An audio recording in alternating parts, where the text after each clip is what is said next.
عرفات میں دیکھا تو انہیں تعجب ہوا کہ آخر یہ حمص ہو کر یہاں کیسے آ گئے، لیکن وہ تو موفق من اللہ تھے، اللہ کو ان سے امامت عالم کا کام لینا تھا، اس لیے صحیح بات کی اول ہی ان کو توفیق ہوتی تھی صلی اللہ علیہ وسلم۔ ھذا واللہ من الحمص، یہ حمص میں سے ہیں۔ حمص کی تفسیر آگے آ رہی ہے، چلیے۔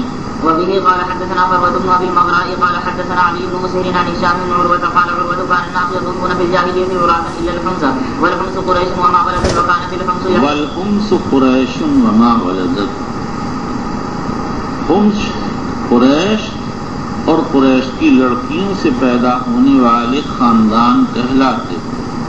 حمص جمع احمس کی، جس کا مستقبل وہ حماست ہے، جس کے معنی شجاع۔ قریش اپنی لڑکیاں انہی لوگوں کو دیتے تھے جو ان کی یہ شرط منظور کر لیں کہ پیدا ہونے والی اولاد ان کے ہم مسلک ہوگی۔ ہم مسلک کا مطلب یہ ہے کہ اسماعیل کی ساری اولاد موحد تھی۔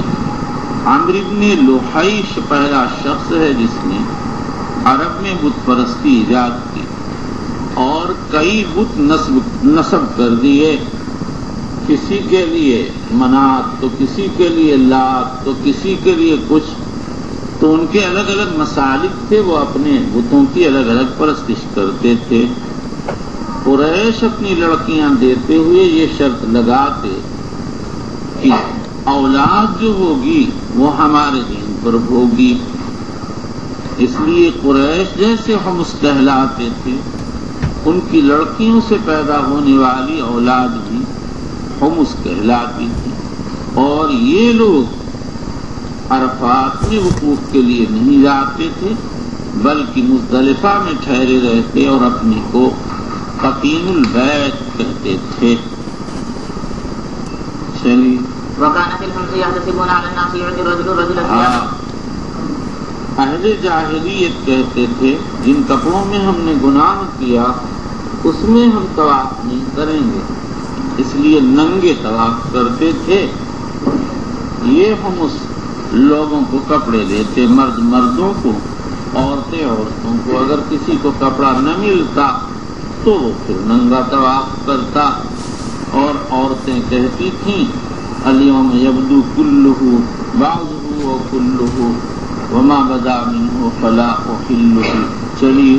يعطي الرجل الرجل ثيابا يطوف فيها وتعطي المرأة ثيابا تطوف فيها فمن لم تعطه الحمص طاف بالبيت عريانا وكان يجوز جماعة الناس من عرفات ويجوز الحمص من جمع۔ قال فأخبرني أبي عن عائشة رضي الله عنها أن هذه الآية نزلت في الحمص ثم أفيضوا من حيث أفاض الناس، قال كانوا يجوزون من جمع فدفعوا إلى عرفات ثم أفيضوا من حيث أفاض الناس، پھر لوٹو جہاں سے لوگ لوٹے ہیں۔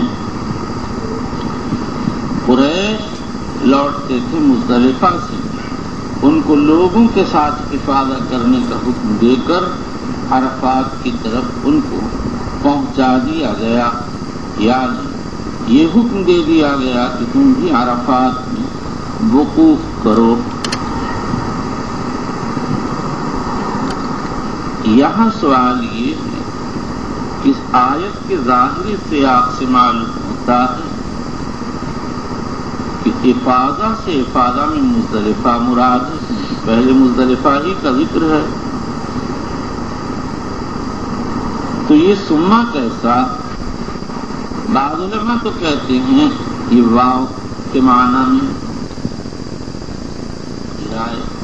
بعض کہتے ہیں تاکید کے لیے، بعض کہتے ہیں یہ اشارہ کرنے کے لیے پہلا افاضہ جو مزدلفہ سے ہوتا تھا وہ غلط ہے، بلکہ صحیح افاضہ عرفات سے ہے، تم عرفات سے واپس ہو۔ چلیے۔ وبالإسناد المتصل من إلى آخر المؤمنين في حديث رسول الله صلى الله عليه وسلم في عبد الله البخاري رضي الله تعالى عنه قال باب السير إذا دفع من عرفة۔ عرفات سے واپسی کے وقت انداز رفتار کا بیان، روایت سے معلوم ہو گیا تیز چلنا چاہیے، اور اگر کشادگی ہو تو مزید تیز، پر یہ اشکال ہے کہ ابو داؤد کی ایک حدیث میں ہے فما رأیت ناقتہ رافعۃ یدہا حتی اتی جمعا، اس کا جواب یہ ہے کہ اس سے مواضع ازدحام مراد، جہاں زحمہ ہوتا وہاں حضرت نبی اکرم صلی اللہ علیہ وسلم ناقہ کو روک لیتے تھے، اور جب ازدحام کی جگہ نہ ہو تو تیز چلتے تھے۔ چلیں وبه قال حدثنا عبد الله بن يوسف قال اخبرنا مالك عن هشام بن عروة عن ابيه انه قال سئل اسامة عن جالس كيف كان رسول الله صلى الله عليه وسلم يسير في حجة الوداع حين دفع، قال كان يسير العنق فاذا وجد فجوة النفس، قال هشام فالنفس فوق العنق، یعنی دونوں تیز رفتار کی دو قسمیں ہیں، لیکن نفس بنسبت عنق کے زیادہ تیز ہے۔ چلیے قال ابو عبد الله فجوة متسع والجمع فجوات وفجاء، فجوة متسع، فجوہ کے معنی کشادہ جگہ۔ چلیے والجمع فجوات وفجاء، وكذلك رفوة ركاب مناص ليس حين فرار، مناص لیس حین فرار ولا حین مناص، چونکہ نس کا لفظ آیا اس لیے مصنف کا ذہن مناص کی طرف منتقل ہو گیا، بتا دیا کہ لاتا حین مناص کے معنی ہے لیس حین فرار۔ یہاں پر یہ اشکال ہے کہ نس تو المضاعف ہے اور مناص نوس سے ماخوذ ہے جو واوی ہے، تو امام نے نس کی وجہ سے مناص کیوں ذکر فرمایا؟ اس کا جواب یہ ہے کہ دونوں میں اشتقاق اکبر ہے۔ اشتقاق اکبر میں مستقمن ہو اکثر مادے میں متحد ہوتے ہیں، اور اشتقاق اوسط میں سارے مادے میں اتحاد ہوتا ہے، لیکن ترتیب میں اختلاف ہوتا ہے، جیسے کہتے ہیں جبزہ ماخوذ جذبہ سے، اور اشتقاق اصغر میں مادہ و ترتیب سب میں اتحاد ہوتا ہے، جیسے کہتے ہیں ضربہ ماخوذ ضربن سے۔ چلیے وبالإسناد المتصل بالنائل عن المؤمنين في حديث رسول الله صلى الله عليه وسلم أبي عبد الله البخاري رضي الله تعالى عنه قال باب النزول بين عرفة وجمع، امام کا مقصد یہ ہے جو عرفات سے واپسی ہو تو عرفہ اور مزدلفہ کے بیچ میں شعب کے پاس اترنا چاہیے، نبی اکرم صلی اللہ علیہ وسلم وہاں اترے ہیں، لیکن یہ مناسک میں نہیں ہے، مستحبات میں سے ہے۔ چلیے وبه قال حدثنا مسدد قال حدثنا حماد بن زيد عن يحيى بن سعيد عن موسى بن عقبة عن كريب مولى ابن عباس رضي الله عنهما عن أسامة بن زيد أن النبي صلى الله عليه وسلم حيث أفاض من عرفة مال إلى الشعب فقضى حاجته فتوضأ فقلت يا رسول الله صلي على الصلاة أمامك. وبه قال حدثنا موسى بن إسماعيل قال حدثنا جويرية عن نافع قال كان عبد الله بن عمر يجمع بين المغرب والعشاء بجمع غير أنه يمر بالشعب الذي أخذه رسول الله صلى الله عليه وسلم فيدخل فينتفض ويتوضأ ولا يصلي حتى يصلي بجمع. وبه قال حدثنا قتيبة قال حدثنا إسماعيل بن جعفر عن محمد بن أبي حرملة عن كريب مولى ابن عباس عن أسامة بن زيد رضي الله تعالى عنه أنه قال غدرت رسول الله صلى الله عليه وسلم من عرفات فلما بلغ رسول الله صلى الله عليه وسلم الشعب الأيسر الذي دون المزدلفة أنام فقال ثم جاء فصببت عليه وضوءا فتوضأ وضوءا خفيفا فقلت الصلاة يا رسول الله قال الصلاة أمامك فركب رسول الله صلى الله عليه وسلم حتى أتى المزدلفة فصلى ثم ركب الفجر رسول الله صلى الله عليه وسلم غدا جمع. قال كريب فأخبرني عبد الله بن عباس عن الفضل أن رسول الله صلى الله عليه وسلم لم يزل يلبي حتى بلغ الجمرة.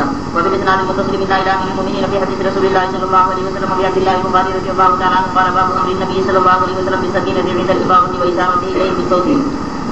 نبی اکرم صلی اللہ تعالیٰ علیہ وآلہ وسلم جب عرفات سے واپس ہو رہے تھے تو آپ نے لوگوں کو سکینہ و وقار کا امر فرمایا اور صوت سے اشارہ فرمایا۔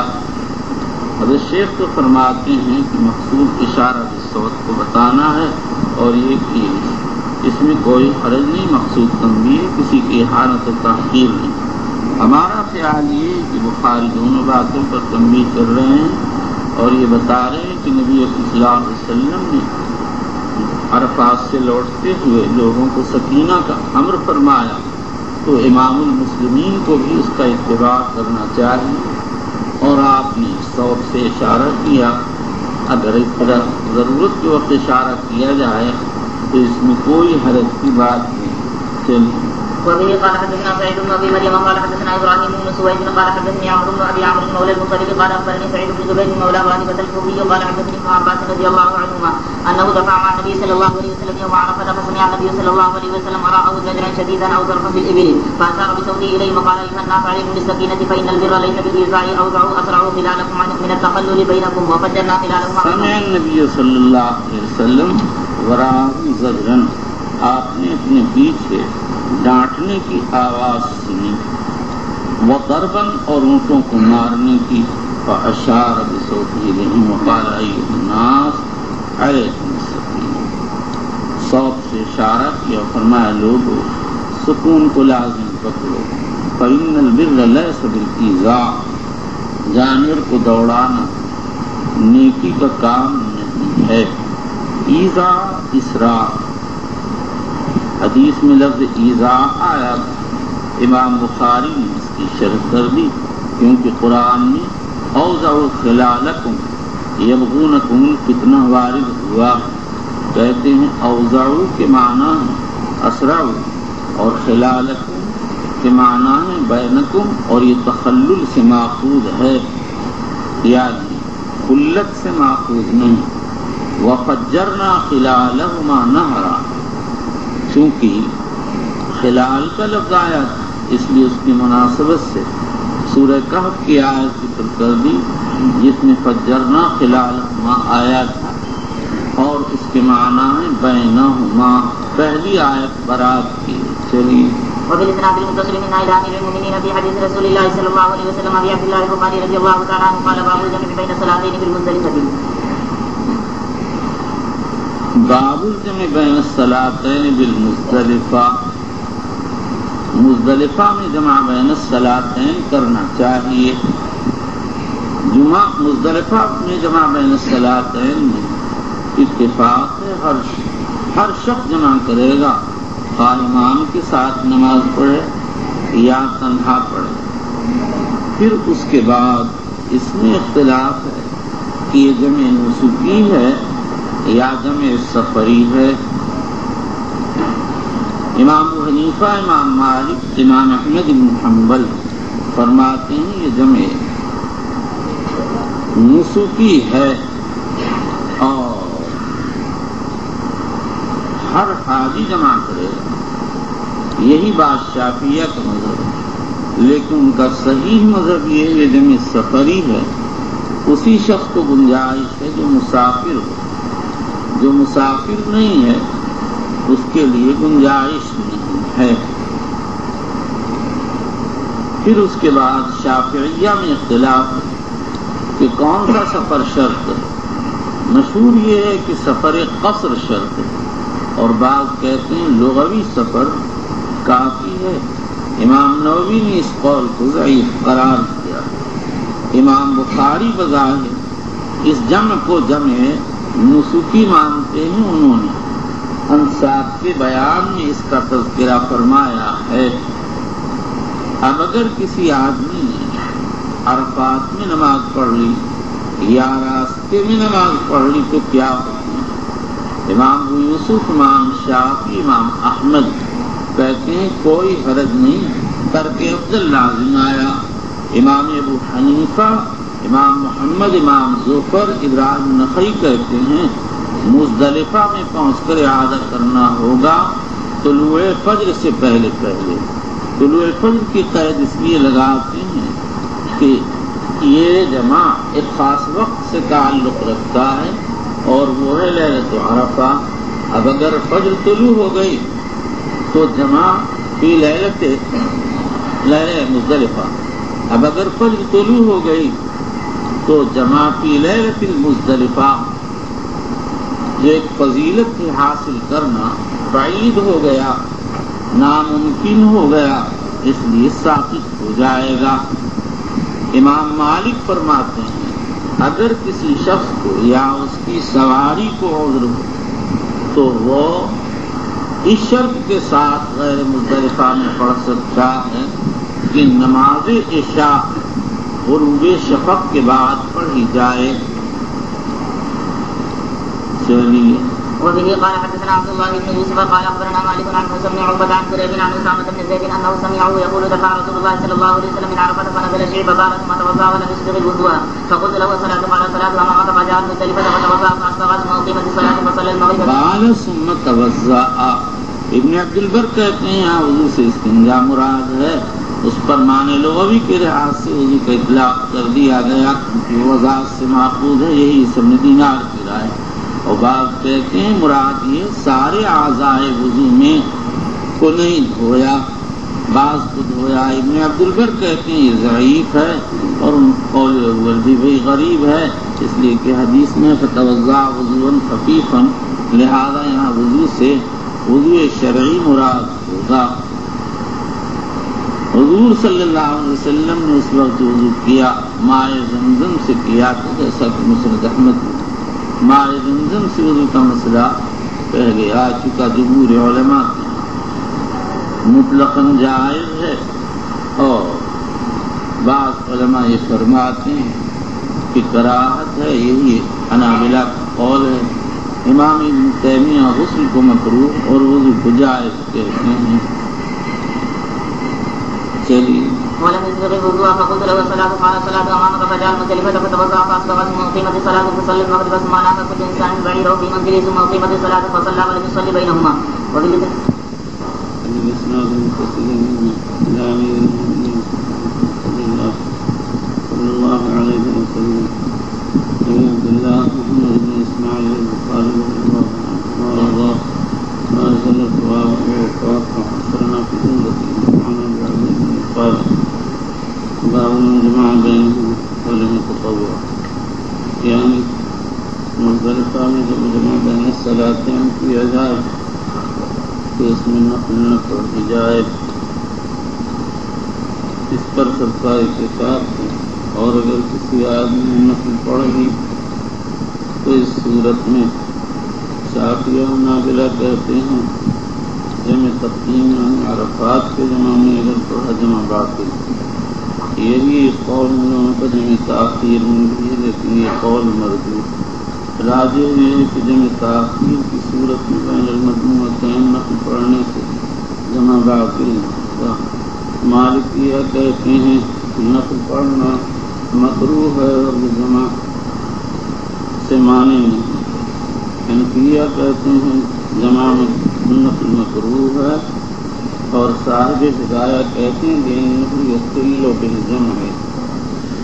اسی طرح پھر مالکیہ کہتے ہیں بعد میں بھی نفل نہ پڑھا. حنفیہ شافعیہ بعد میں اجازت دیتے ہیں. چلیے.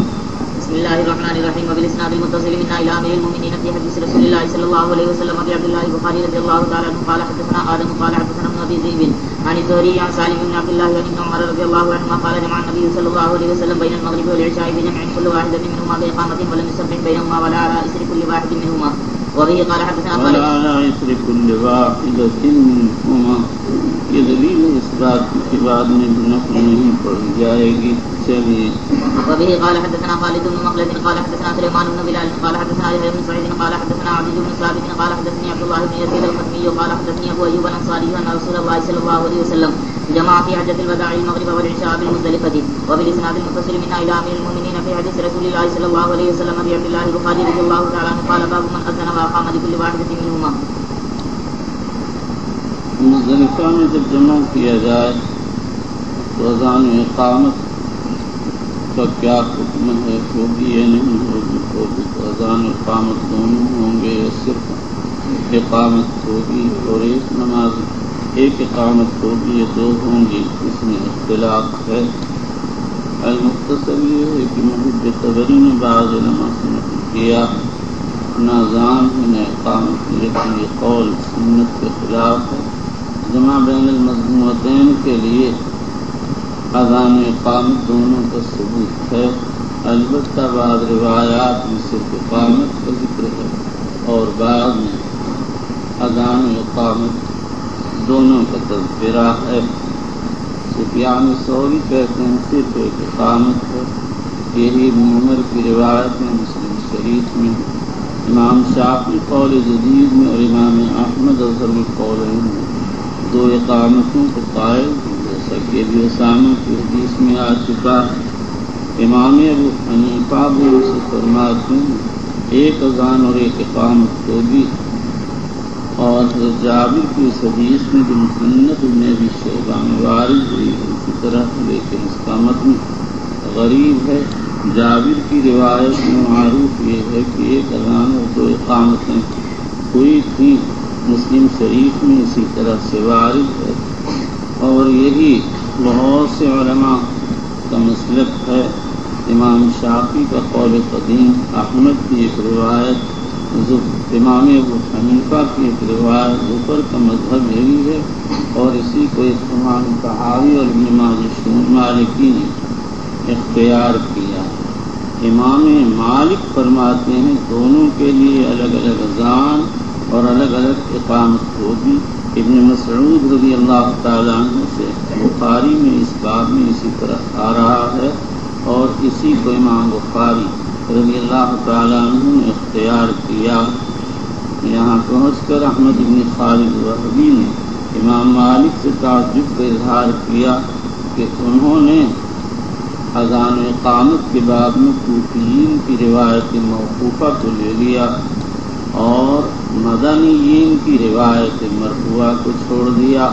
یہی تعجب احناف سے ہے کہ انہوں نے کوفیین کی روایت کو چھوڑ کر مدنیین کی روایت پر عمل کر لیا۔ بات یہ جس کو جو پہنچتا ہے اس کے مطابق وہ عمل درآمد کرتا ہے، خواہ روایت کوفیین کی ہو یا مدنیین کی۔ چلیے وبه قال حدثنا عمرو بن خالد قال حدثنا زهير قال حدثنا ابو اسحاق قال سمعت عبد الرحمن بن يزيد يقول حج عبد الله قاضين المزدلفة حين الاذان بالعتمة او قريبا من ذلك، فامر رجل فاذن واقام ثم صلى المغرب وصلى بعدها ركعتين ثم دعا بعشائه فتعشى ثم امر اخرى فاذن واقام قال عمرو ولا اعلم الشك الا من زهير، ثم صلى العشاء ركعتين فلما طلع الفجر قال ان النبي صلى الله عليه وسلم كان لا يصلي هذه الساعة الا یہاں ابن مسعود رضی اللہ تعالی عنہ نے مغرب اور عشاء کے مابین نفل پڑھی، اور اسی طرح سے دونوں کے لیے اذان اقامت تھے۔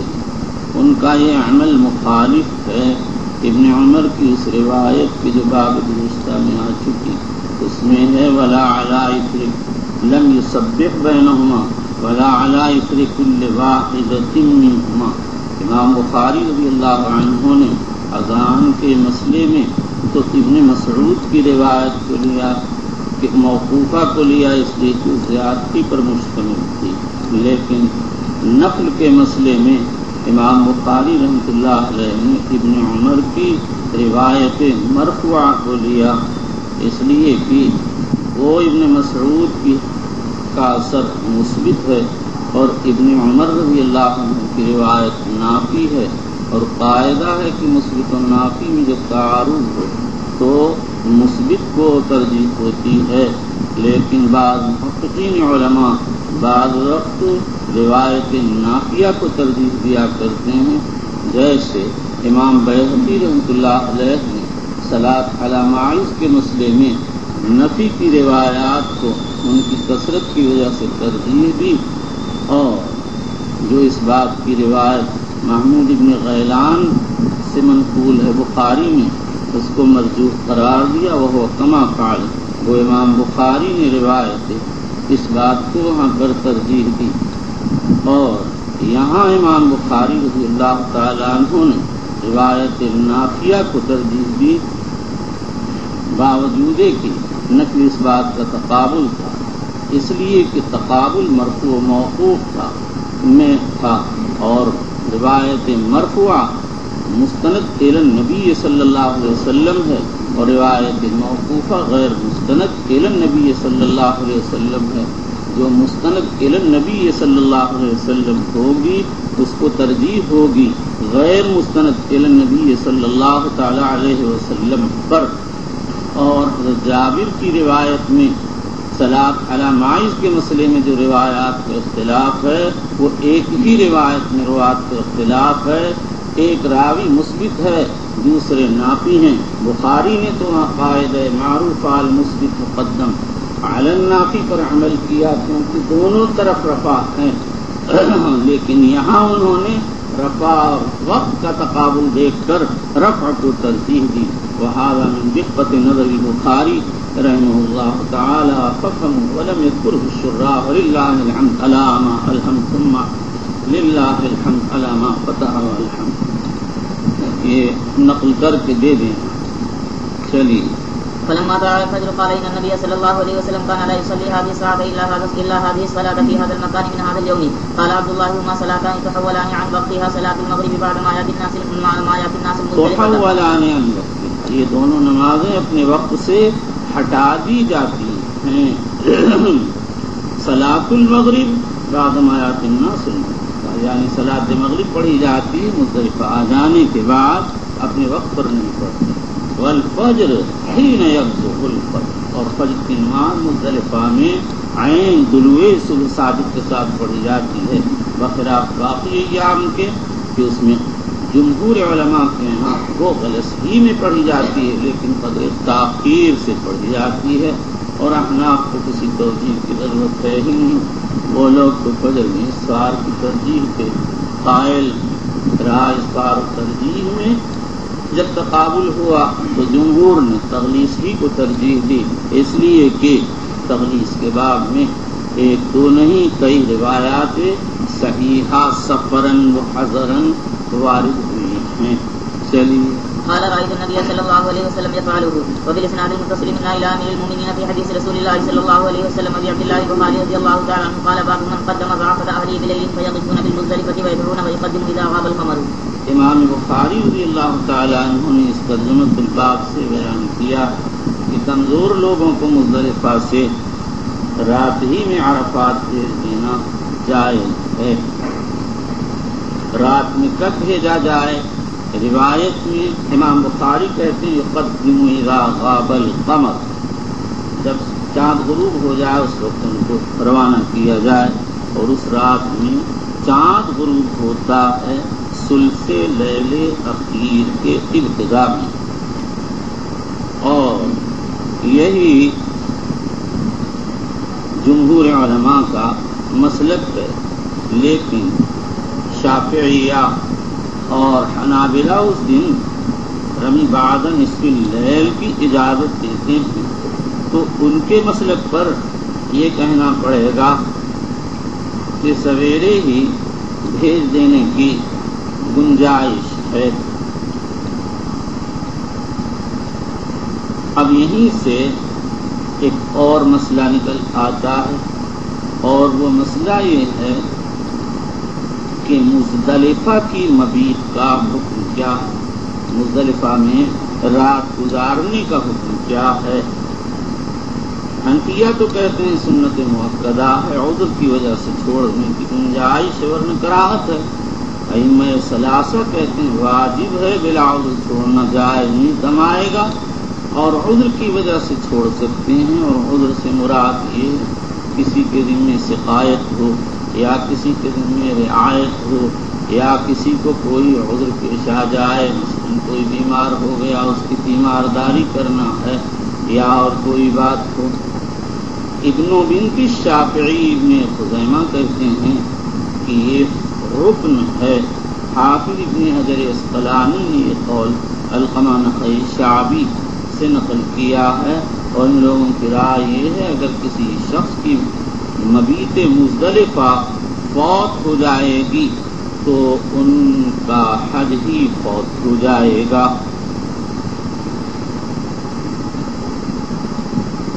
علامہ ابو محمد میں آگے بیان کروں گا. دوسرا ایک مسئلہ اور ہے، اور وہ مسئلہ یہ ہے کہ فجر کی نماز کے بعد جو وقوف ہوتا ہے اس کا کیا حکم ہے.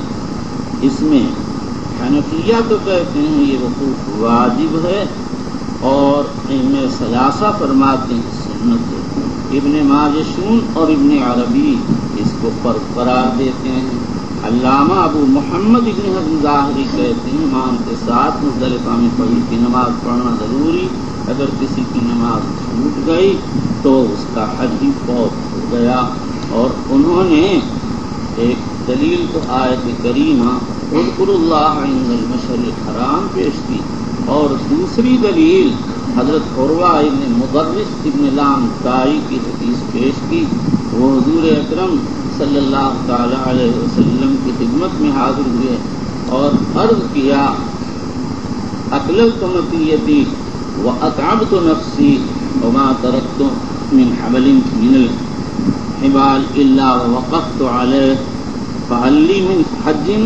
فقال النبي صلى الله عليه وسلم من أدرك معنا هذه الصلاة وأتى عرفات قبل ذلك ليلا ونهارا فقد تم حجه وقضى تفسه. أخرجه أبو داود والنسائي والترمذي وابن ماجه. لیکن جمہور علماء ارشاد فرماتے ہیں کہ اس حدیث سے زیادہ یہ معلوم ہوتا ہے کہ امام کے ساتھ نماز پڑھ لینا متممات حج میں سے ہے تو اس کو پھر واجب ہونا چاہیے. واللہ سبحانہ وتعالی اعلم واحکم. چلیے. وبه قال حدثنا يحيى بن بكير قال حدثنا الليث عن يونس عن ابن شهاب قال سالم وكان عبد الله بن عمر يقدم ضعافة أهله فيقفون عند المساجد الحرام بالمزدلفة بليل.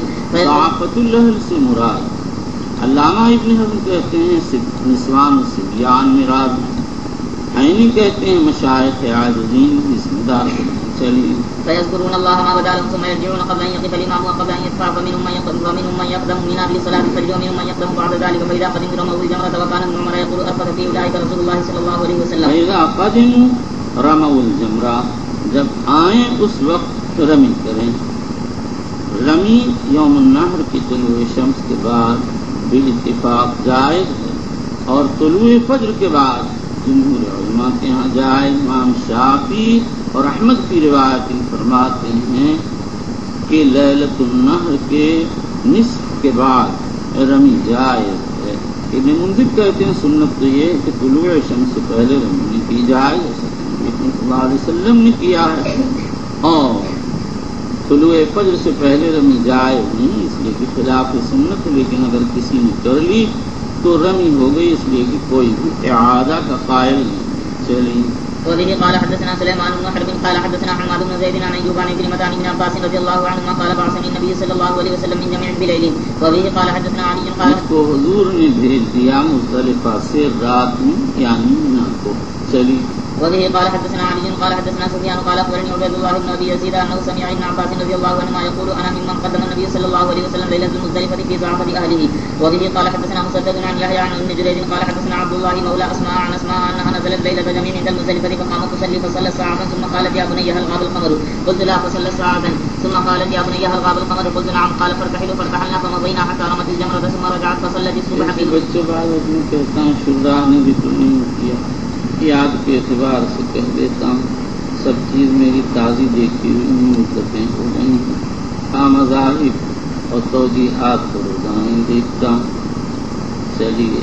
مذاہب کو ایسا جنگل ہے کہ سب کا یاد ہو جانا قریب قریب ناممکن بھی سے. چلیے. ثم رجعت فصلت الصبح في منزلها فقلت لها يا هنتاه ما أرانا إلا قد غسلنا. قالت يا بني إن النبي قد غسلنا قد غلسنا. قال يا بني إن رسول الله صلى الله عليه وسلم أذن للزعوم. آپ ایسے جیسے میری کتاب پہ جس نے حاشیہ نقل کیا قال المحلب کی جگہ لکھا قال الملحب. میں نے کہا بالکل جلا دو اس کو. لہب کہتے ہیں آگ کی لپٹ کو. ملحب جو آگ میں جلایا گیا. چلیے. ایسے آپ ویسے میں آپ کا کوئی اعتبار نہیں کرتا. آپ میرے نزدیک مرفوع القلم ایسے ہیں جیسے خچر گدھا ہوتا ہے. چلیے. وبه قال حدثنا محمد بن كثير قال اخبرنا بے زبان بے تو کھا کے جا رہا جو منہ میں آیا چل دے گا بس. چلیے. وبه قال حدثنا کہ اور محمد بھی تو غلطی کرتے ہیں بچوں غلطی تو ہم بھی کرتے ہیں لیکن یہ تھوڑے کہ روزانہ کوئی ٹھیکہ اٹھا لیا. ایک دن میں نے 1040 میں 3 غلطی کی مطالعہ تو کرتا نہیں تھا. مولانا نے فرمایا ارے کیا تم نے غلط پڑھنے کا ٹھیکہ لے لیا ہے رے. بس سب لڑکے ہیں پڑھے مزہ آ گیا. آگے چلتی کہ آپ کو برا نہیں لگا. کیا برا لگتا کام کرتے ہیں بڑوں کی باتیں بری لگتی. یہ تو تم لوگوں کو بری لگتی کیونکہ تم بڑوں سے بڑے ہو. کہ کس چیز میں بڑے ہو؟ اب کس چیز میں؟ شیطنت میں بڑے ہو. ابلیس تمہارے سر پر بیٹھا رہتا ہے وہی تم کو تکبر سکھاتے ہیں. پورنیہ والے اکثر متکبر ہوتے ہیں نام چڑھاتے ہیں بہت جگہ. کیوں؟ چائے کی ایک صاحب کے پورنوی کی نا غریب نے پلائی 12 پیالی. یہ کیا پلائی؟ چینی تو پی نہیں.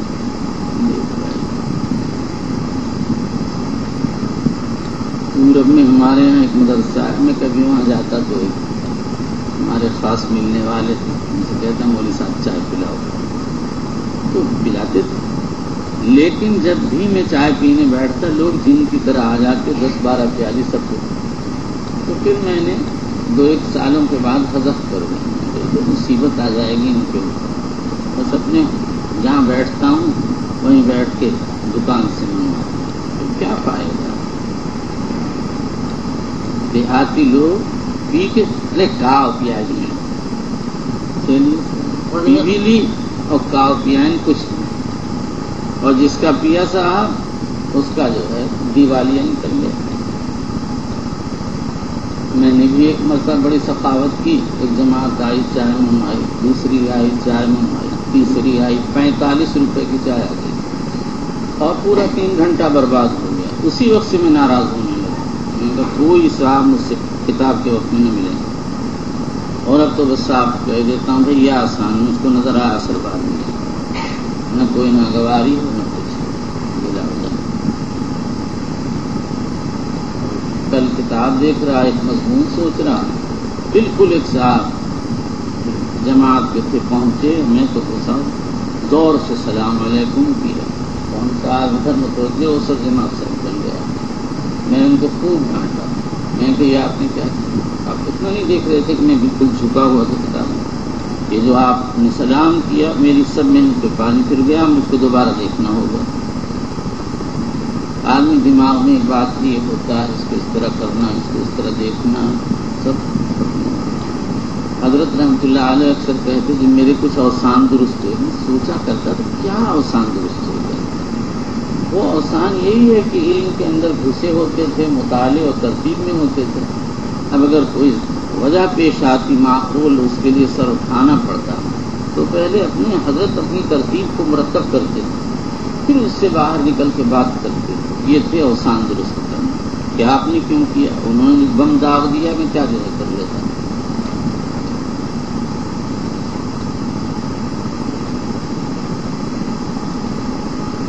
ایسا لگتا ہے جیسے کوئی چین سے پکڑ کے لایا گیا ہے. بالکل ایک تو پاگل بھی ہے اور دوسرے چائنا. حضرت نہیں جاگیں گے، خود جاگ گئے تو ان کی عنایت ہے. میں رات کب تک بیٹھا رہا، پھر مجبور ہو کے میں نے بلایا. شاید بلانے کے جاگے یا خود ہی برکتن جاگ گئے حضرت کیا حرکتیں. پھر میں نے کبھی وہ دیکھو گھڑی تن کیا انہوں نے بتایا 1:15 بج رہے ہیں یا 1:30 بج رہے ہیں، کچھ ایسے ہی کام مجھے یاد نہیں. میں بیٹھے رہا بچے اور تکلیف بہت. ان کو کب تک میں مارتا اپنی مصیبت میں. آپ آرام کر. پھر کچھ دیر بیٹھا رہا پھر لیٹ کے. وبه قال حدثنا محمد بن كثير قال اخبرنا سفيان قال حدثنا عبد الرحمن بن القاسم عن القاسم عن عائشة رضي الله عنها قالت استأذن سودة. دکاندار میرے پاس آ کے بیٹھتے تھے 1-2-4 مرتبہ. پھر میں 3 بار تو ان کے لیے پورا وقت دے دیا. چوتھے دن آئے سمجھے کہ تو بڑا مزہ. السلام علیکم بھائی صاحب خیریت؟ جی ہاں. پھر مطالعے میں لگ گیا. کہنے لگے اچھا میں جاؤں. میں تو بہت اچھا. جو اس وقت گئے تو اس وقت سے لے کے اب تک نہیں آئے.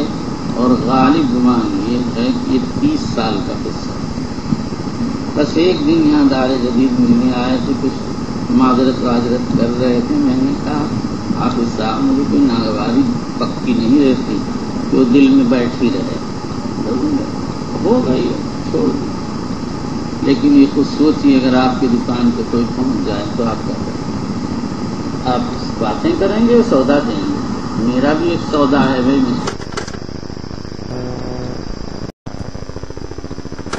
میں من أصحابه حتى إذا كانوا بذي الحليفة في بضع عشرة مئة من أصحابه حتى إذا كانوا بذي الحليفة قلد النبي صلى الله عليه وسلم الهدي وأشعره وأحرم بالعمرة. دل کا اطلاق 3 پر ہوتا ہے عرفاً، 9 تک پر اور 13 سے لے کر 19 تک یہ کلمہ مبنی استعمال ہوتا سمجھے. رائے جاء 13 رجلا، رأیت 13 رجلا، مررت ب13 رجلا. یہ مبنی علی الفتح ہی ہر جگہ استعمال ہوگا. چلیے. وبه قال حدثنا ابو معين قال حدثنا افلح عن القاسم عن عائشة رضي الله عنها قالت فتلت قلائد بدن النبي صلى الله عليه وسلم بيدي ثم قلدها واشعرها واهداها وما حرم عليه شيء كان احل له. وبالاسناد المتصل منا الى امير المؤمنين في حديث رسول الله صلى الله عليه وسلم وعبد الله البخاري رضي الله تعالى عنه قال باب فطر القلائد للبدن والبقر. امام بخاری نے فطر قلائد کا تذکرہ اتباعا للحدیث کیا. مقصود ان کا یہ ہے کہ تقلید البدن والبقر جائز ہے.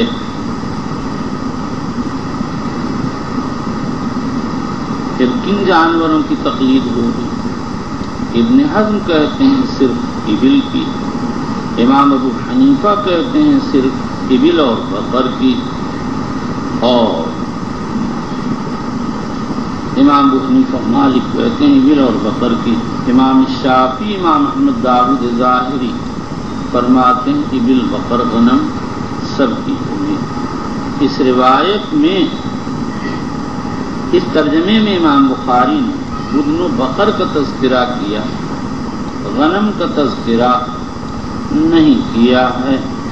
بعض لوگوں نے اس سے یہ اخذ کر لیا کہ امام بخاری تقلید غنم کے قائل نہیں.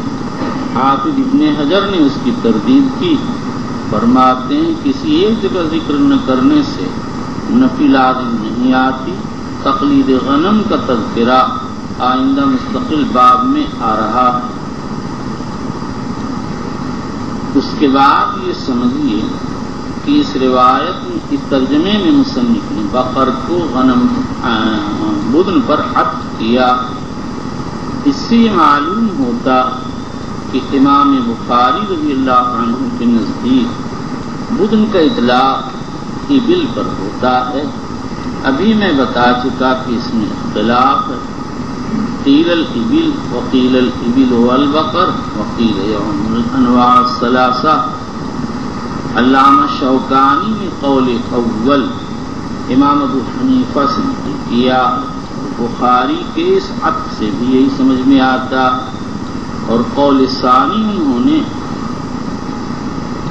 امام شافعی سے نقل کیا. یہی عطائی نے بھی رباح کا مذہب ہے. چلو. وبه قال حدثنا مسدد قال حدثنا يحيى عن عبيد الله قال اخبرني نافع عن ابن عمر رضي الله عنهما عن حفصة قالت قلت يا رسول الله ما شأن الناس حلوا ولم باب من قلد واشعر اس پر یہ لکھ کے مجھے دینا ہے پورا باب. چلیے. قالت قلت يا رسول الله ما شأن الناس حلوا ولم تحل انت قال اني لبت راسي وقلدت هدي ولا احل حتى احل من الحج. وبه قال حدثنا عبد الله بن يوسف قال حدثنا الليث قال حدثني ابن شهاب عن عروة وعن عمرة بنت عبد الرحمن ان عائشة رضي الله عنها قالت كان رسول الله صلى الله عليه وسلم يهدي من المدينة فأفطر قلائد هديه ثم لا يجتنب شيئا مما يجتنب المحرم. وبالإسناد المتصل منا إلى أمير المؤمنين في حديث رسول الله صلى الله عليه وسلم في عبد الله البخاري رضي الله تعالى عنه قال باب إشعار البدن. باب اشعار البدن، بدنات کے اشعار کا بیان. امام بخاری رضی اللہ تعالیٰ عنہ کے ترجمے گزشتہ پر نظر کرنے سے معلوم ہوتا ہے کہ بدن بقر کا مقابل ہے اور بدن سے مراد ابل، جیسا کہ میں بیان کر چکا ہوں. امام بخاری اشعار کا مسئلہ تو باب من قلد و اشعار میں بیان کر چکے. یہاں بظاہر انہوں نے یہ بتایا ہے کہ کس جانور کا اشعار ہوگا. اس پر تو سب کا اتفاق ہے کہ غنم کا اشعار نہیں، اور اس پر بھی سب کا اتفاق ہے باستثناء امام ابو حنیفہ کہ ابل کا اشعار مسنون ہے. لیکن بقر کے مسئلے میں اختلاف ہے کہ اس کا اشعار مسنون ہے نہیں ہے. اس میں جمہور علماء تو ارشاد فرماتے ہیں کہ مطلقاً مسنون ہے،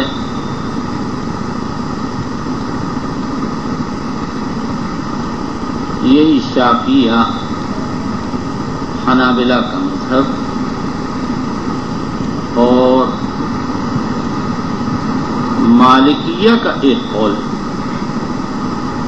مالکیہ دوسرے قول میں فرماتے ہیں کہ بقر کا اشعار مطلقاً نہیں، اور ان کا تیسرا قول یہ ہے اگر ذی سنام ہو تو اس کا اشعار ہے، اور غیر ذی سنام ہو تو اس کا اشعار نہیں ہے۔ یہی ان کا راجح قول ہے۔ امام طحاوی نے اپنی مختصر میں امام ابو یوسف امام محمد سے اشعار البدن نقل کیا ہے، اور ان کے الفاظ ولا یشعر فی قولہما الا البدن۔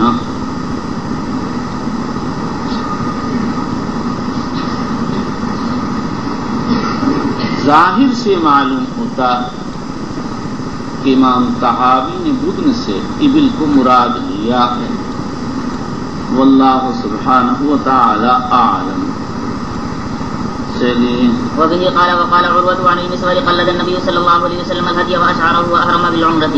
وبه قال حدثنا عبد الله بن مسلمة قال أخبرنا أفلح بن محمد عن القاسم عن عائشة رضي الله عنها قالت كتبت قلائد هدي النبي صلى الله عليه وسلم ثم أشعرها وقلدها أو قلدتها ثم بعث بها إلى البيت وأقام بالمدينة فما حرم عليه شيء كان له حل.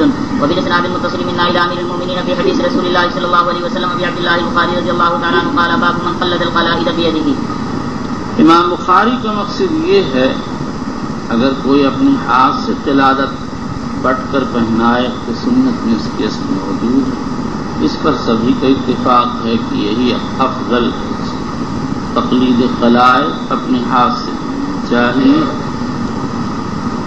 چلیے۔ وبه قال حدثنا عبد الله بن يوسف قال اخبرنا مالك عن عبد الله بن ابي بكر بن حفص عن عمرة بنت عبد الرحمن انها اخبرته ان زياد بن ابي سفيان كتب الى عائشة ان زیاد بن ابی سفیان، یہ وہی زیاد ہے جو زیاد بن عبید، زیاد بن سمیہ، زیاد بن ابی، زیاد بن امی کے القاب سے معروف ہے۔ امیر معاویہ نے اپنے دور میں اس کو اپنی طرف منسوب کر لیا تو زیاد بن سفیان کہلانے لگا۔ ہوا یہ تھا کہ یہ تو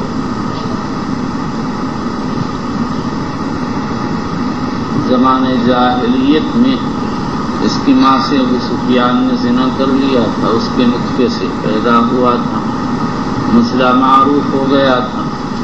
بعض لوگ شرافت کی وجہ سے زیاد بن عبید ثقفی کہتے تھے، بعد احتیاط کرتے زیاد ابن حبیب کہتے یا زیاد ابن امی کہتے۔ جب معاویہ کی حضرت علی سے جنگ ہوئی تو یہ بڑا داہیہ تھا، سمجھدار، انہوں نے اس کے توڑنے کی ایک تدبیر کی جس میں وہ کامیاب ہو گئے۔ یہ کہہ دیا اگر تو میری طرف آ جائے تو میں تجھ کو ابو سفیان کی طرف منسوب کر دوں گا۔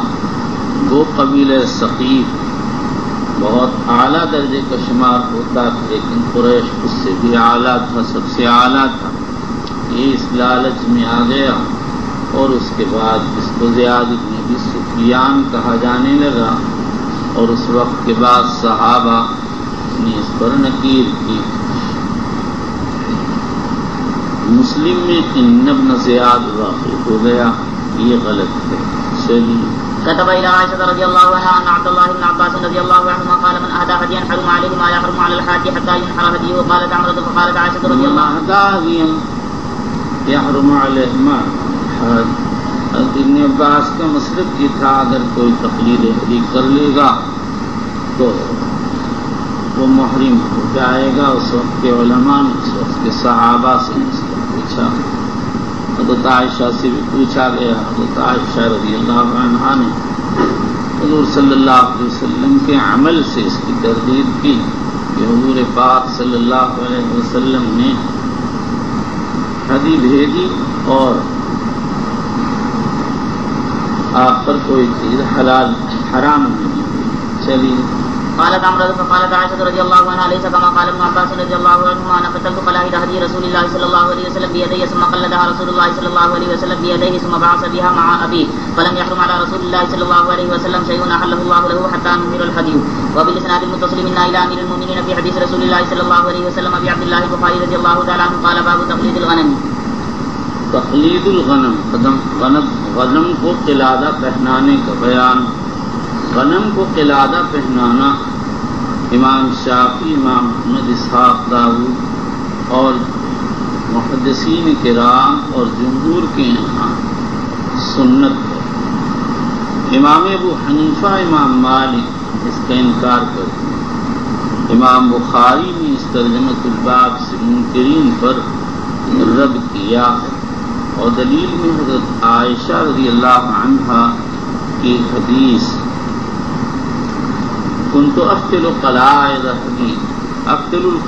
النبي صلی اللہ علیہ وسلم فيقلد الغنم ويقيم في أهله حلالا پیش فرمائی ہے.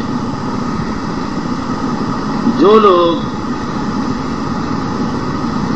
تقلید غنم کے قائل نہیں وہ کئی جوابات دیتے.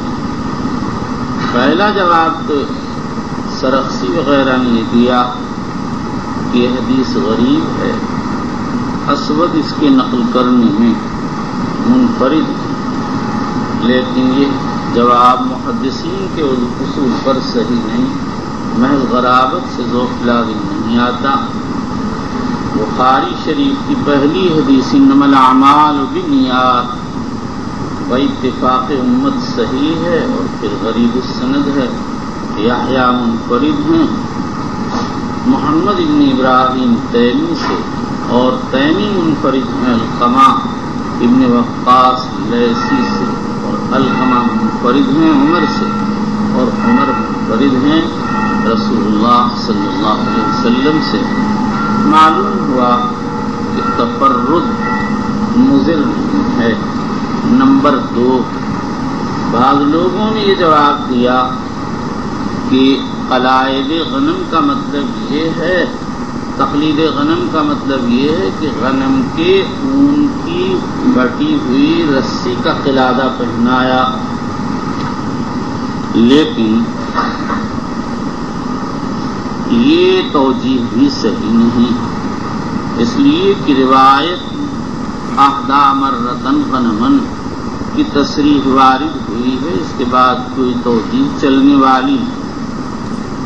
نمبر 3، بعض علماء نے یہ توجیہ کی، علماء مالکیہ نے، کہ امام مالک رحمۃ اللہ علیہ کو ایک اور توجیہ کرنی تھی. بعض علماء نے یہ توجیہ کی کہ اس سے مراد بھاری قسم کا قلادہ ہے، جیسے مزادہ لٹکا دیا جائے یا اور کوئی چیز، اور اگر ویسے ہی گلے میں رسی باندھ دی جائے، کوئی ہلکی پھلکی چیز باندھ دی جائے تو امام صاحب رحمۃ اللہ علیہ اس کی کراہت کے قائل نہیں ہیں اور نہ اس سے منع کرتے ہیں. حضرت علامہ انور شاہ کشمیری رحمۃ اللہ علیہ نے یہی توجیہ کی ہے اور حضرت اقدس گنگوہی رحمۃ اللہ علیہ کے کلام سے کی. یہی معلوم ہوتا ہے بلکہ مسرح. بعض علماء مالکیہ نے ایک چوتھا جواب دیا. علامہ داودی کہتے ہیں کہ امام مالک رحمۃ اللہ علیہ کو بظاہر یہ روایت پہنچی ہے. یہی جواب امام ابو حنیفہ کی طرف سے بھی دیا جا سکتا. علامہ ضمیری کہتے ہیں کہ ظاہر یہ ہے کہ یہ حدیث مالک و ابو حنیفہ کو نہیں پہنچی ہے. واللہ تعالی اعلم. وبه قال حدثنا ابو نعيم قال اخبرنا الاعمش عن ابراهيم عن الاسود عن عائشه رضي الله عنها قالت اهدى النبي صلى الله عليه وسلم مره غنما حا. وحدثنا ابو النعمان قال اخبرنا عبد الواحد قال اخبرنا الاعمش قال حدثنا ابراهيم عن الاسود عن عائشه رضي الله عنها قالت كنت اقتل قلائد للنبي صلى الله عليه وسلم فيقلد الغنم ويقيم في اهله حلالا. وبه قال حدثنا ابو النعمان قال حدثنا حماد قال حدثنا منصور بن المعتمر وحدثنا محمد بن كثير قال اخبرنا سفيان عن منصور عن ابراهيم عن الاسود عن عائشه رضي الله عنها قالت كنت اقتل قلائد الغنم للنبي صلى الله عليه وسلم فيبعث بها ثم ينقص حلالا. وبه قال حدثنا ابو نعيم قال حدثنا زكريا عن عامر عن مسروق عن عائشه رضي الله عنها قالت كتبت لهدي النبي صلى الله عليه وسلم تعني القلائد قبل ان يحرمها. وبالاسناد المتصل منا الى امير المؤمنين في حديث رسول الله صلى الله عليه وسلم ابي عبد الله البخاري رضي الله تعالى عنه قال باب القلائد من العلم. اہم صوف یعنی اگر اون کے قلائد بنائے جائیں تو یہ جائز ہیں. اس سے امام مالک کی تردید مقصود ہے جو یہ کہتے ہیں کہ نباتات کا قلادہ ہونا چاہیے. ابن تین کہتے ہیں شاید امام مالک نے مراد لی ہے، مگر علامہ دردیر نے اپنی کتاب میں نبات ارضی کا ذکر کیا ہے، تصریح کی ہے نبات کا ہو، سوکھ کا نہ ہونا چاہیے. چلیے. وبه قال حدثنا عمرو بن علي قال حدثنا معاذ بن معاذ قال حدثنا ابن عون عن القاسم عن ام المؤمنين رضي الله عنها قالت بدلت قلائد من علم كان عندي. وبالاسناد المتصل منا الى امير المؤمنين في حديث رسول الله صلى الله عليه وسلم ابي عبد الله البخاري رضي الله تعالى عنه قال باب تقليد النعل. باب تقلید نعل یعنی نعل کو گلے میں لٹکانے کا بیان. اگر نعل سے نعل واحدہ مراد ہو تو ان لوگوں کی تردید ہوگی جو دو نعل پہنانے کو کہتے ہیں. شافعیہ وغیرہ کہتے ہیں، شافعیہ مالکیہ کہ دو نعل پہنائے جائیں. اس کا فائدہ یہ ہوگا کہ جس کو مل جائیں گے وہ اس سے استفادہ کرے گا. چلیے. وبه قال حدثنا محمد قال اخبرنا عبد الله بن عبد الله عن معمر عن يحيى بن ابي كثير عن كلمه عن ابي هريره رضي الله تعالى عنه ان نبي الله صلى الله عليه وسلم راى رجلا يسوق بدنه فقال اركبها قال انها بدنه قال اركبها قال فلقد رايته راكبا يساير النبي صلى الله عليه وسلم يساير النبي صلى الله عليه وسلم حضور صلی اللہ علیہ وسلم کے ساتھ چل رہا تھا، سیر کر رہا تھا. چلیے. والنعل في عنقها تابعه محمد بن بشار قال اخبرنا عثمان بن عمر قال حدثنا علي بن مبارك عن يحيى عن كلمه عن ابي هريره رضي الله تعالى عنه عن النبي صلى الله عليه وسلم. وبالاسناد المتصل منا الى امير المؤمنين في حديث رسول الله صلى الله عليه وسلم ابي عبد الله البخاري رضي الله تعالى عنه قال باب الجلال للبدن. جلال جمع ہے، اس کا مفرد جل. جل وہ کپڑا کہلاتا ہے جو جانور کے اوپر زینت کے لیے ڈال دیا جاتا ہے، جس کو جھول کہتے ہیں. جل مستحبات میں سے ہے اور سبھی فقہا نے اپنی کتابوں میں اس کا تذکرہ کیا ہے. چلیے. وبه قال وكان ابن عمر رضي الله عنهما لا يشق من الجلال الا موضع السنام واذا نهى. کوہان کی جگہ پر پھاڑ دیتے تھے تاکہ جل اس کے اوپر چپک جائے، گرے نہیں. چلیے. واذا نهرها نزع جلالها مخافه ان يفسدها الدم ثم يتصدق بها. ان يفسدها الدم ثم يتصدق بها. ہاں، جس وقت نہر کرتے تو جل کو اتار لیتے تاکہ خون سے جل کا کپڑا خراب نہ ہو جائے اور پھر کپڑے کو صدقہ کر دیتے. چلیے. وبه قال حدثنا قبيصة قال حدثنا سفيان عن ابن ابي نجيح عن مجاهد عن عبد الرحمن بن ابي ليلى عن علي رضي الله تعالى عنه قال امرني رسول الله صلى الله عليه وسلم ان اتصدق بجلال البدن التي نحرت وبجلودها. وبالاسناد المتصل منا الى امير المؤمنين في حديث رسول الله صلى الله عليه وسلم ابي عبد الله البخاري رضي الله تعالى عنه قال باب من اشترى هديه من الطريق وقلدها. باب من اشترى هديه من الطريق وقلدها. حافظ ابن حجر اسقلانی رحمۃ اللہ علیہ فرماتے ہیں 8 باب پہلے من اشترى الهدي من الطريق کا ترجمہ آ چکا ہے. وہاں بھی ابن عمر کی روایت ذکر کی اور وہی دوسری سند سے یہاں ذکر فرما دی. یہاں صرف تقلید کا اضافہ کر دیا. حضرت شیخ رحمۃ اللہ علیہ فرماتے ہیں کہ امام بخاری رضی اللہ عنہ نے اس ترجمہ کو باب سے مالک پر رد کیا. امام مالک رحمۃ اللہ علیہ کا مذہب یہ تھا کہ قارن اپنی ہدی میقات سے لے جائے اور اگر میقات کے اندر سے لی ہے تو اس کی تعریف یعنی عرفات لے جانا واجب ہے. جمہور علماء میں ثلاثہ فرماتے ہیں کہ تعریف واجب ہے. امام بخاری رضی اللہ تعالی عنہ نے بھی تعریف کا کوئی تذکرہ نہ کر کے یہ اشارہ کر دیا کہ تعریف واجب نہیں ہے۔ میرا خیال یہ ہے کہ امام بخاری رضی اللہ عنہ نے یہ جو 2 ترجمے منعقد کیے، 8 باب پہلے فرمایا من اشترى الہدی من الطریق، اور اس کے بعد یہاں فرمایا من اشترى ہدیہ من الطریق وقلدها، اس تکرار میں ایک نقطہ ملحوظ ہے، اور وہ نقطہ یہ ہے کہ پہلے تو امام بخاری نے حدی لے جانے کی 2 صورتیں بیان کی۔ ایک صورت یہ ہے کہ آدمی میقات سے لے جائے، اور دوسری صورت یہ ہے کہ راستے سے خرید لے۔ اس کے بعد پھر امام بخاری رضی اللہ تعالیٰ عنہ نے تقلید کی 2 صورتیں بیان فرمائیں۔ ایک صورت تو یہ ہے کہ آدمی جب میقات سے لے کر چلے اسی وقت تقلید کر لے، اور دوسری صورت یہ ہے کہ راستے سے اگر خریدے تو بھی تقلید کرے۔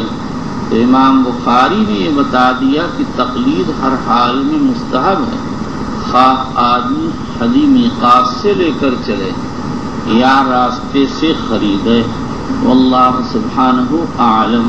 چلیے۔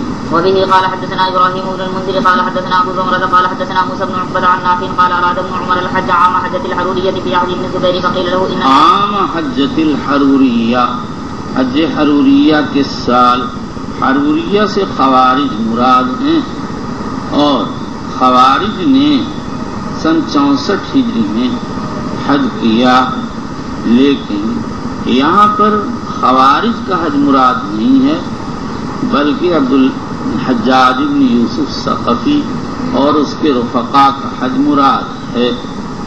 یہی روایت پہلے آ چکی باب طواف القارن میں، اس میں عام نزل الحجاج بن الزبیر وارد ہوا ہے۔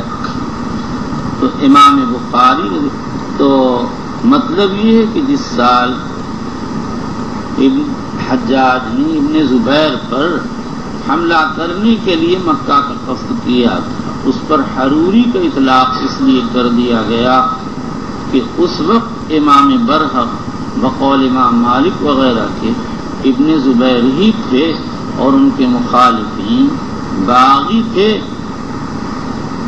چلیے۔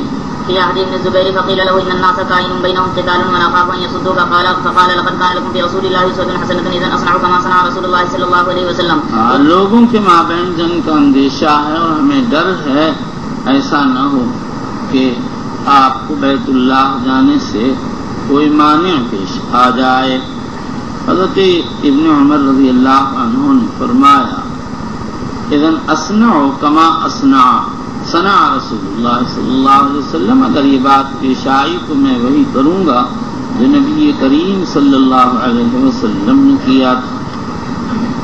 یعنی جب آپ کو حدیبیہ کے سال احصار پیش آیا تو جیسے آپ نے کیا، حدی کا نہر کر دیا، حلال ہو گئے، ایسے میں بھی کروں گا۔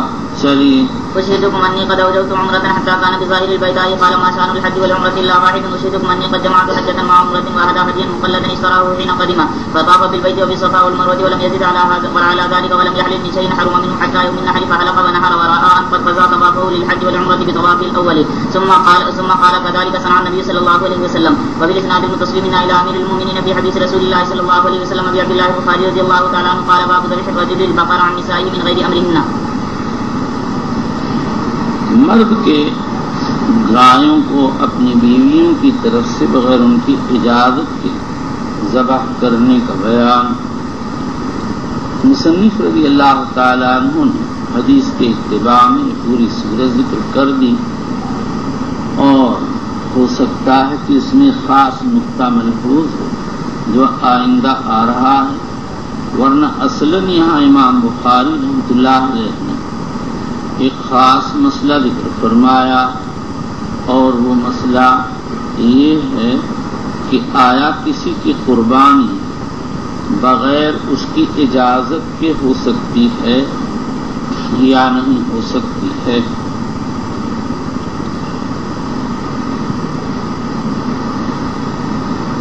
اس میں اختلاف مالکیہ شافعیہ کہتے ہیں اور امام ظفر کہ کسی کی قربانی بغیر اس کی اجازت کے کرنا جائز نہیں ہے. یہی اور حنابلہ کہتے ہیں کہ قربانی جائز ہے. حنفیہ کے اس میں دو قول ہیں، ایک قیاسی دوسرا استحسانی. قول قیاسی تو عدم جواز، کیونکہ اصل اعمال میں یہ ہے کہ آدمی خود کرے اور خود نہیں کر سکتا تو کسی کو اپنا نائب مقرر کرے، وکیل بنائے، اور جب وکیل نہیں بنایا تو وہ عمل اس کے حق میں کل عدم ہو جائے گا، تو غیر کا عمل ہوا. اور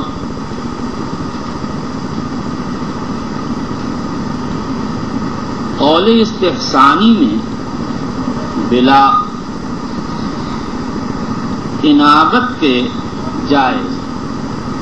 اس کی وجہ یہ ہے کہ مقصود اراقۃ الدم ہے، اور جب کسی شخص نے قربانی کے لیے کوئی جانور لے لیا اور اس کو متعین کر لیا تو اب آگے صرف نہر کرنے ذبح کرنے کی بات رہ جاتی ہے. اگر کسی شخص نے بلا اجازت کے اس کی طرف سے نہر کر دیا تو ایک متعین للذبح کا نہر کیا، ایک متعین للذبح کو ذبح کیا، اس لیے اس میں کوئی حرج نہیں ہے، قربانی جائے گی. اور حنفیہ کا یہی راجح قول ہے.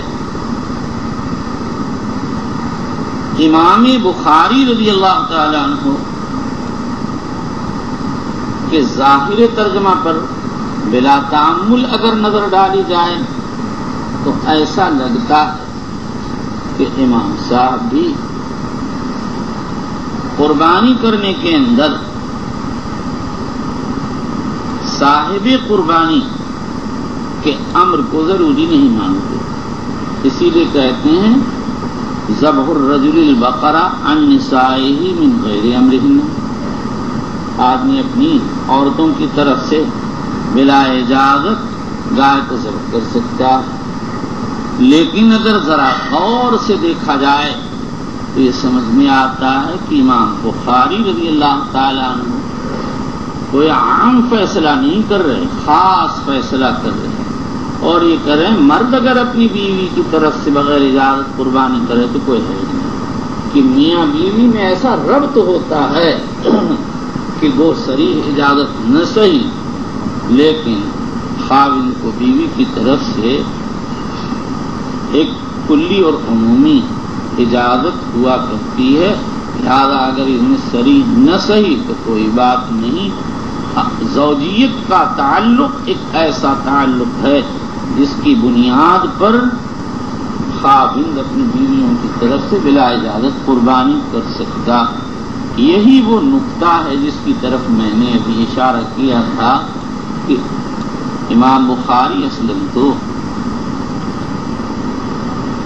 کسی کی طرف سے قربانی کرنے کا مسئلہ بیان کر رہے ہیں، لیکن انہوں نے رجل اور نسائہ کی جو قید لگائی ہے وہ بظاہر کسی خاص نقطے کو سامنے رکھتے ہوئے لگائی ہے، اور وہ نقطہ یہ ہے تو ان کے یہاں قربانی میں نیابت جائز ہے، لیکن بلا اذن کے، لیکن صرف مرد کے لیے اپنی بیویوں کی طرف سے اذن عام.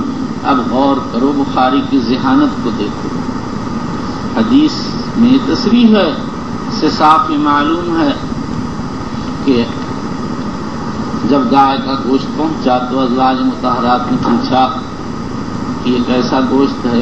انہوں نے کہا حضور صلی اللہ تعالی علیہ وسلم نے اپنے ازواج کی طرف سے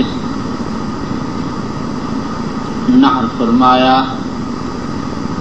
اگر اجازت لے کر آپ گئے ہوتے تو پھر ازواج مطہرات کے سوال کرنے کی کوئی ضرورت ہی نہیں تھی، ان کو پوچھنے کی کوئی حاجت ہی نہیں تھی کہ یہ کیسا گوشت ہے۔ اور یہ جو بات شافعیہ نے توجیہ کر دی کہ مطلب یہ ہے کہ کیا یہ اسی گائے کا گوشت ہے یا کچھ اور ہے، یہ بالکل بعید اور دور ازکار توجیہ ہے۔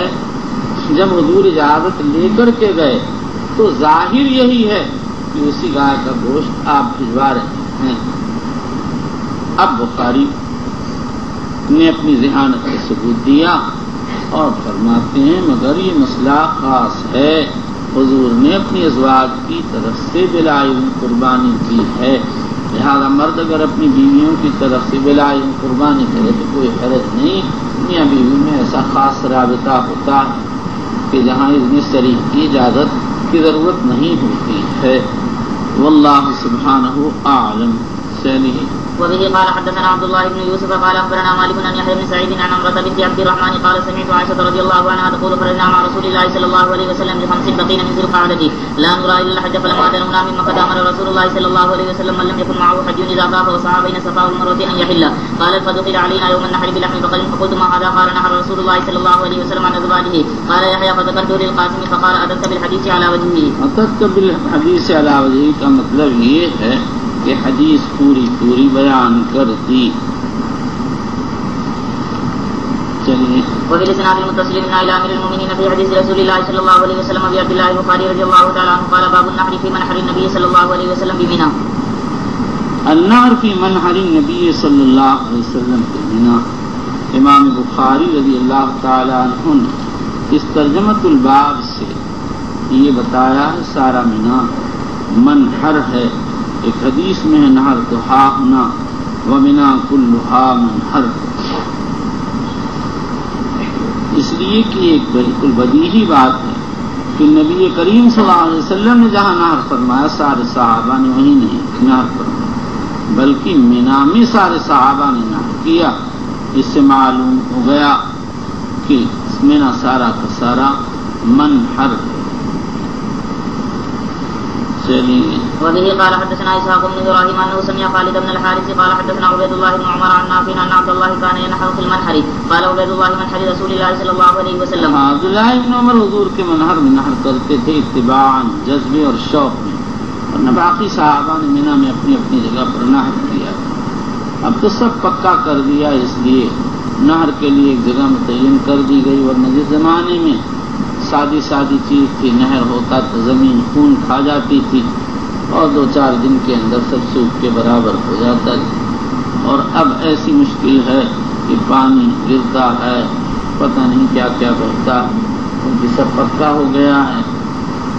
حکومت بہت پورا انتظام کرتی ہے لیکن بہرحال مخلوق بھی بے حساب ہوتی ہے، اور پھر اس میں ہر طرح کے لوگ ہوتے ہیں، بعض احتیاط کرتے ہیں بعض بے احتیاطیاں کرتے ہیں، جس کے نتیجے میں بعض وقت سڑکوں پر پانی بہنے لگتا۔